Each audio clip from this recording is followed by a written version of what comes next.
রবীন্দ্রনাথ ঠাকুরের জীবন স্মৃতির পরবর্তী অংশ। আর এক দল ছিলেন, তাহারা ধর্মকে বিশ্বাস করিতেন না, সম্ভোগ করিতেন। এই জন্য ধর্মকে উপলক্ষ করিয়া যত কলাকৌশল, যত প্রকার শব্দ, গন্ধ, রূপরসের আয়োজন আছে, তাহাকে ভোগীর মতো আশ্রয় করিয়া তাহারা আবিষ্ট হইয়া থাকিতে ভালোবাসতেন।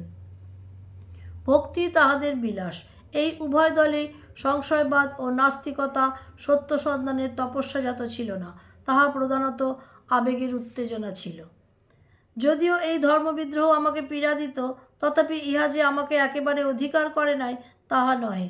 যৌবনের প্রারম্ভে বুদ্ধির ঔদ্ধত্যের সঙ্গে এই বিদ্রোহিতা আমার মনেও যোগ দিয়েছিল। আমাদের পরিবারে যে ধর্মসাধনা ছিল, আমার সঙ্গে তাহার কোনো সংস্রব ছিল না।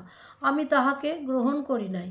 আমি কেবল আমার হৃদয়াবেগের চুলাতে হাপড় করিয়া করিয়া মস্ত একটা আগুন জ্বালাইতেছিলাম। সে কেবলই অগ্নিপূজা।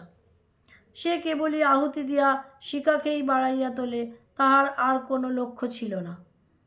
ইহার কোনো লক্ষ্য নাই বলিয়াই ইহার কোনো পরিমাণ নাই। ইহাকে যত বাড়ানো যায় তত বাড়ানোই চলে। যেমন ধর্ম সম্বন্ধে তেমনি নিজের হৃদয়াবেগ সম্বন্ধেও কোনো সত্য থাকিবার কোনো প্রয়োজন ছিল না। উত্তেজনা থাকিলেই যথেষ্ট। তখনকার কবির একটি শ্লোক মনে পড়ে, কবি অক্ষয়চন্দ্র চৌধুরীর।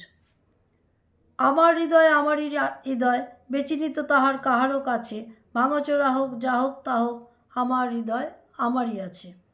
সত্যের দিক দিয়া হৃদয়ের কোনো বালাই নাই। তাহার পক্ষে ভাঙিয়া যাওয়া বা অন্য কোনো প্রকার দুর্ঘটনা নিতান্তই অনাবশ্যক।